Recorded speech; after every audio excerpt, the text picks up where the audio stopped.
नमस्कार दोस्तों, स्वागत है आपका आपके अपने YouTube चैनल दीपक रचित कथा में। हर हर महादेव। पूज्य गुरु जी ने अपनी शिव महापुराण के कथा के दौरान कल के दिन किए जाने वाले 2-3 ऐसे खास उपाय बताए थे जो आपके लिए बहुत लाभकारी होने वाले हैं। अगर आप अपने जीवन में आर्थिक समस्या से परेशान है, धन प्राप्त नहीं हो पा रहा है, या फिर आपके शरीर में कोई रोग हो गया है, कोई बीमारी हो गई है, और या फिर आपका व्यापार, आपका बिजनेस आप शुरू नहीं कर पा रहे हैं, और अगर शुरू भी कर चुके हैं तो उसमें अच्छे से तरक्की नहीं हो रही है, और या फिर आप अपनी नौकरी से परेशान हैं, तो पूज्य गुरु जी ने कहा कि आपके जीवन में चल रहे प्रत्येक समस्या को समाप्त करने के लिए आपको सिर्फ एक लोटा जल से एक ऐसा विशेष उपाय करना है जो आपको इन सारी समस्याओं से बाहर निकालकर सुख, समृद्धि तथा वैभव की प्राप्ति करवाता है। तो चलिए जानते हैं गुरु जी द्वारा बताए गए उन खास उपायों के बारे में। लेकिन उससे पहले अगर आप भोलेनाथ जी को सच्चे दिल से मानते हो तो इस वीडियो को लाइक करें और चैनल को सब्सक्राइब करके कमेंट में हर हर महादेव जरूर लिखें। देखिए, इस वीडियो में हम लोग पूज्य जी द्वारा बताए गए 2-3 ऐसे खास उपायों के बारे में बात करेंगे जो आपके लिए बहुत लाभकारी होने वाले हैं। पहला उपाय उन लोगों के लिए होगा जिन्हें अपनी किसी भी मनोकामना की पूर्ति करनी है। बहुत दिनों से वे उपाय कर रहे हैं, बहुत दिनों से व्रत रख रहे हैं, लेकिन उनकी मनोकामना पूरी नहीं हो पा रही है, तो ऐसे लोगों को पहला उपाय करना है। दूसरा उपाय उन लोगों को करना है जिनके जीवन में समस्याएं बहुत ज्यादा है, कष्ट बहुत ज्यादा है, उन्हें लगातार असफलताएं मिल रही है। और तीसरा उपाय उन लोगों को करना है जिनके जीवन में धन धान्य की कमी है।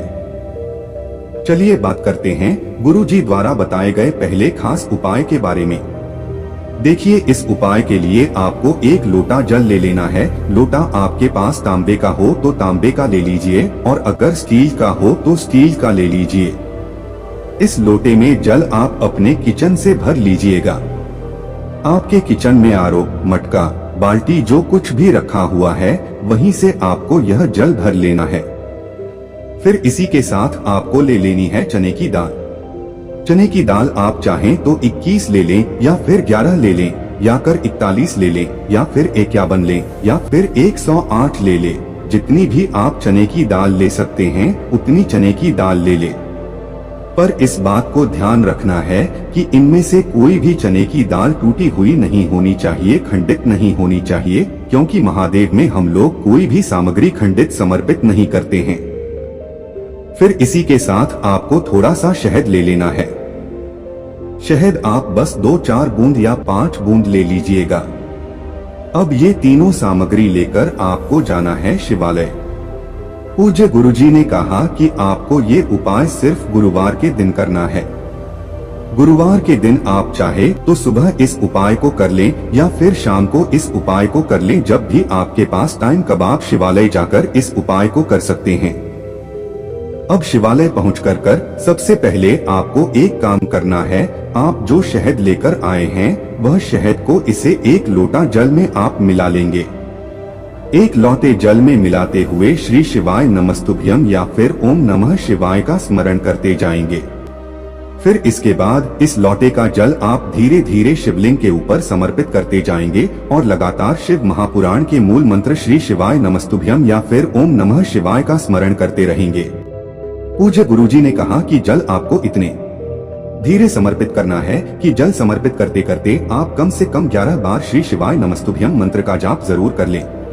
फिर इसके बाद आपके पास जो चने की दाल है, उन चने की दाल को आप अपने हाथ में रखी है, और आपकी जो भी विशेष मनोकामनाएं, मान लीजिए आप अपने व्यापार को बढ़ाने के लिए, नौकरी अच्छे चलाने के लिए ये उपाय कर रहे हैं, अपने विवाह के लिए ये उपाय कर रहे हैं, मकान जमीन के लिए ये उपाय कर रहे हैं, या फिर किसी भी प्रकार की मनोकामना को परिपूर्ण करने के लिए आप यह उपाय कर रहे हैं, आपको बृहस्पतेश्वर महादेव का स्मरण कर लेना है और एक एक करके यह चने की दाल आपको शिवलिंग के ऊपर समर्पित करते जाना है।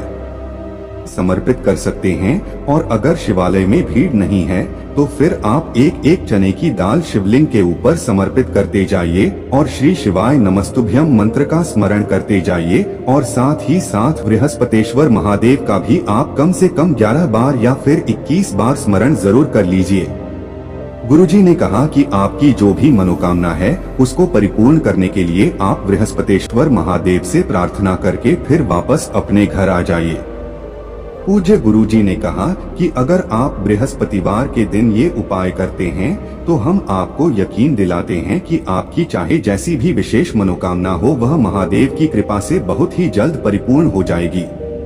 अब इसके बाद बात करते हैं पूज्य गुरुजी द्वारा बताए गए दूसरे खास उपाय के बारे में जो आपकी किसी भी प्रकार की समस्या से आपको बाहर निकालने के लिए है। अगर आपके जीवन में लगातार समस्याएं बनी हुई है, लगातार विघ्न उत्पन्न हो रहे हैं, कोई न कोई परेशानी जीवन में बनी ही रहती है, धन की हानि हो रही है लगातार, तो पूज्य गुरुजी ने कहा कि आपको ये उपाय कर लेना चाहिए। इस उपाय के लिए भी आपको एक लोटा जल ले लेना है। लोटा तांबे का ले लेंगे तो आपके लिए बहुत ही अच्छा होगा, नहीं तो फिर आप स्टील के लोटे का भी इस्तेमाल कर सकते हैं। इसमें जल आप अपने किचन से भर लीजिएगा। फिर इसी के साथ आपको थोड़ा सा शहद ले लेना। 2-4 बूंद आप शहद ले लीजिएगा और सबसे आखिर में आपको ले लेनी है एक बेलपत्र। अगर आपके पास बेलपत्र है तो एक बेलपत्र ले लीजिए, और अगर नहीं है तो शिवलिंग के ऊपर चढ़ी हुई बेलपत्र को उठाकर जल से शुद्ध करके फिर आप उसका इस्तेमाल भी कर सकते हैं।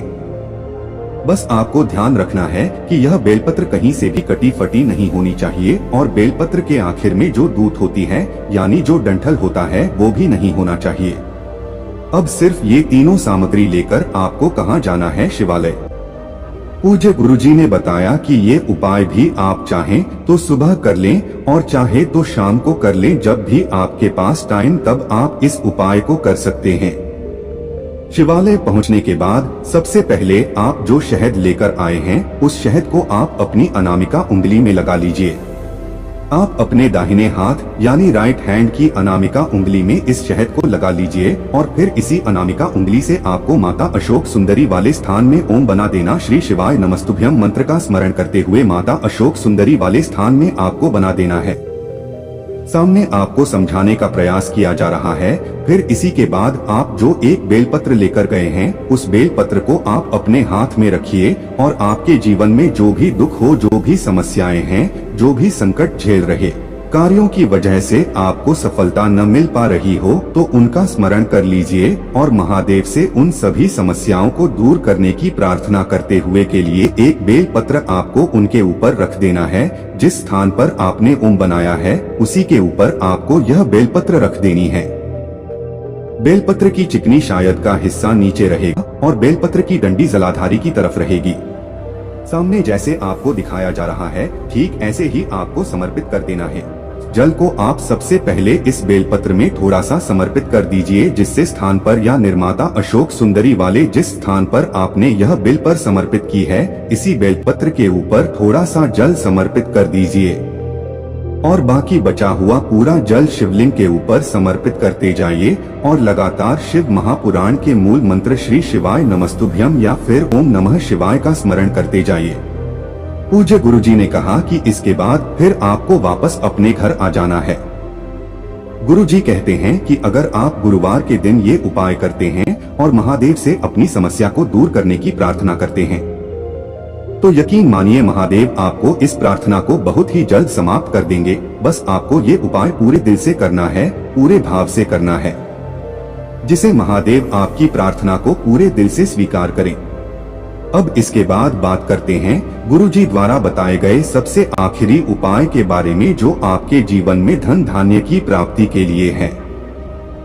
इस उपाय के लिए आपको बाहर कहीं नहीं जाना है बल्कि अपने घर पर ही रहने के सबसे पहले तो आपको एक लोटा जल ले लेना है। फिर इसी के साथ आपको ले ली है थोड़ी सी पिसी हुई हल्दी, शुद्ध हल्दी थोड़ी सी आप ले वीजा और एक लोटा जल ले लीजिए और ये दोनों सामग्री लेकर आपको कहाँ जाना है? तुलसी जी के पौधे के सामने की ये उपाय भी आपको गुरुवार के दिन करना है। और गुरुवार का दिन भगवान विष्णु को समर्पित होता है, इसलिए आपको धन प्राप्ति के लिए ये उपाय तुलसी जी के पौधे के सामने करना। देखिए, आप तुलसी के पौधे के सामने पहुंचकर आप जो हल्दी लेकर गए हैं, उस हल्दी कोई से लोटे जल में मिला लीजिए। इस लोटे में मिलाने के बाद आप ये एक लोटा दी धीरे धीरे तुलसी जी की जद में समर्पित करते जाइए और लगातार ओम नमो भगवते वासुदेवाय मंत्र का स्मरण करते जाइए 51 बार या फिर 108 बार, जितनी बार भी आपके पास टाइम उतनी बार आप ओम नमो भगवते वासुदेवाय इस मंत्र का स्मरण कर लीजिए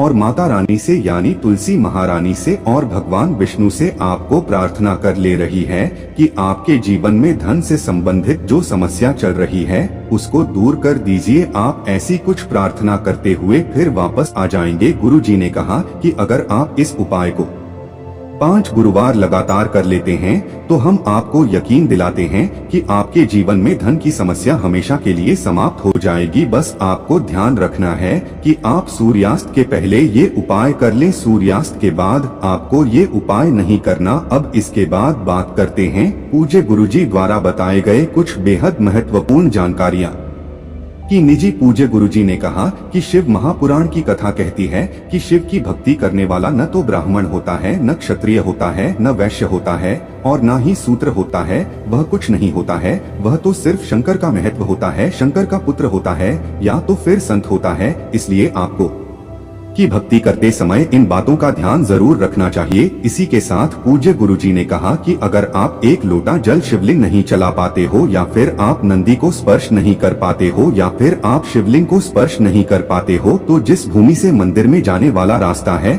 मंदिर में जाने वाला जो रास्ता है, जिस भूमि से होकर जाता है, सिर्फ उस भूमि को आप स्पष्ट कर लेना, बस इतना कर लेना। और पूज्य गुरुजी कहते हैं कि मात्र इतना कर लेने से ही आपको शिव तत्व की प्राप्ति हो जाएगी। तो दोस्तों, ये थे पूज्य गुरुजी द्वारा बताए गए कुछ बेहद खास उपाय और कुछ महत्वपूर्ण जानकारियां। अगर आपको जानकारी अच्छी लगी हो तो वीडियो दोस्तों आज के लिए बस इतना ही।